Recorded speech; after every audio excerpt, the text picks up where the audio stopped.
සාර්ථකත්වය අහම්බෙන් ලැබෙනවට වඩා විශ්වාසයෙන් කැපවීමෙන් සහ නිවැරදි මඟ පෙන්වීම මගින් ලැබීම ඉතා වැදගත්. Beyond the Classroom මගින් අදත් අපත් සමග එකතු වෙලා ඉන්නවා කසුන් හෙට්ටිආරච්චි සර් උසස් පෙළ ඉංජිනේරු තාක්ෂණ වේදය ඉගැන්වීම් කටයුතු නිරත වෙන අයබෝන් සර් ආදරෙන් පිළිගන්නවා. මුලින් මෙහෙම පටන් ගන්නම්. ඉංජිනේරු තාක්ෂණ වේදය කිව්වහම ටිකක් වෙනස් විෂයක්. ඉංජිනේරු තාක්ෂණ වේදය තෝරා ගැනීමේදී දරුවන් නිරන්තරයෙන්ම මොන වගේ කරුණු පිළිබඳවද වැඩියෙන් අවධානය යොමු කරන්නේ? රයිට්. ඔය ප්‍රශ්නෙට මෙහෙම මම ප්‍රවේශයක් ගත්තොත් මංෂා ඉංජිනේරු තාක්ෂණ වේදය විෂය විතරක් නෙවෙයි. A level ගත්තාට පස්සේ මොන විෂය තෝරගත්තත් දරුවට අරමුණක් තියෙන්න ඕනි. නමුත් අපේ ඉතිහාස කාරණාව ගත්තාම A level කළ යුතු නිසා කරන ප්‍රජාවක් හිටියා අතීතේ. නමුත් වර්තමාන වෙද්දී දරුවෝ අපි දන්නවා ලොකු ප්‍රවණතාවයකින් තමයි අධ්‍යාපන කටයුතු කරන්නේ සොයා බැලීමකින් අනතුරුව. එතකොට ඉංජිනේරු තාක්ෂණ වේදය වගේ විෂයක් තෝරා ගැනීමේදී දරුවා ගොඩක් වෙලාවට අපිට හම්බෙන දරුවොත් එක්ක කල්පනා කරලා බලපුවාම යාළුවෝ ප්ලෑන් එකක් තියෙනවා. ඇත්තටම ප්ලෑන් එකක් තියෙනවා. අර මේ විෂය පටන් ගත්තේ 2013 වගේ අවුරුද්දක. ඒ කාලේ හැම එකක් තිබුණේ නැහැ.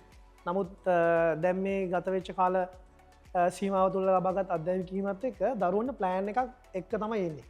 එතකොට වෙනත් විෂය ධාරාවකදී ගැන මට ලොකු අත්දැකීමක් නැහැ. නමුත් A level වලදී ටෙක් වලදී ඉංජිනේරු තාක්ෂණ වේදය තෝරගද්දී ළමයි සමහරට අපිට කියනවා මට මේ ගමන යන්න ඕනේ. ඒ නිසා මේක කර හරිද සර් වගේ එකක්. එතකොට දරුවන්ට අදහසක් තියෙනවා. හැබැයි ගුරුවරයෙක් විදිහට ඒකට මම තව වැඩි මනක් දෙයක් එකතු කරොත් දරුවගේ ප්ලෑන් එක දරුවට හදා ගැනීමේ හැකියාවක් අවුරුදු 17-18 වෙද්දී 100% නැහැ. එතකොට දලා අදහසක් යාට තියෙනවා මම මෙහෙම කෙනෙක් වෙනවා. මම මේ වගේ රටක ජීවත් වෙනවා. මේ වගේ වෘත්තියක් කරනවා. වගේ හීනයක් තියෙනවා. එහෙම කෙනෙක් අපි ගාවට ආවොහම අපි දෙන උපදේශම මම මෙතනදී දෙන්නම්.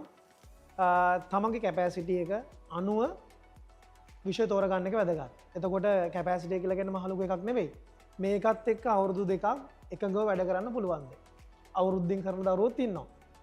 එහෙම එකගව වැඩ කරනවා නම් තමන්ගේ කාලය මේකට දීලා ප්‍රොෆෙෂනලි ඉගෙන ගන්න වැඩේ කරන්න වෙනවා මේ අවුරුද්දේ හෝ අවුරුදු දෙකේදී.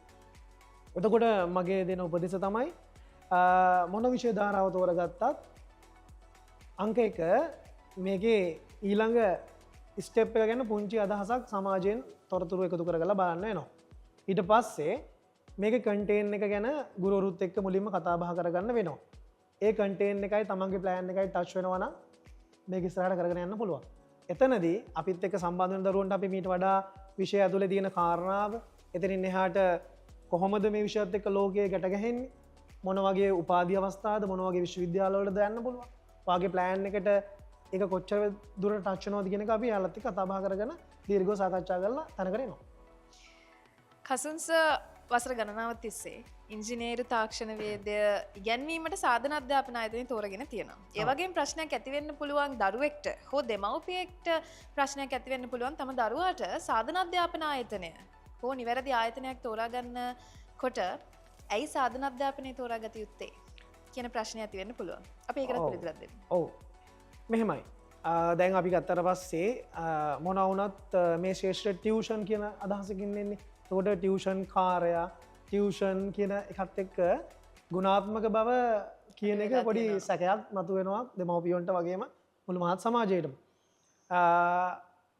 ඒත් එක්ක සංසන්දනය කරලා බලද්දී මම වෙනත් ආයතනත් එක්ක වැඩ කරනවා. ඊට පස්සේ අපි ඔන්ලයින් වැඩ කරනවා. දෙමව්පියෝ අපිට දරුවෝ හම්බෙනවා.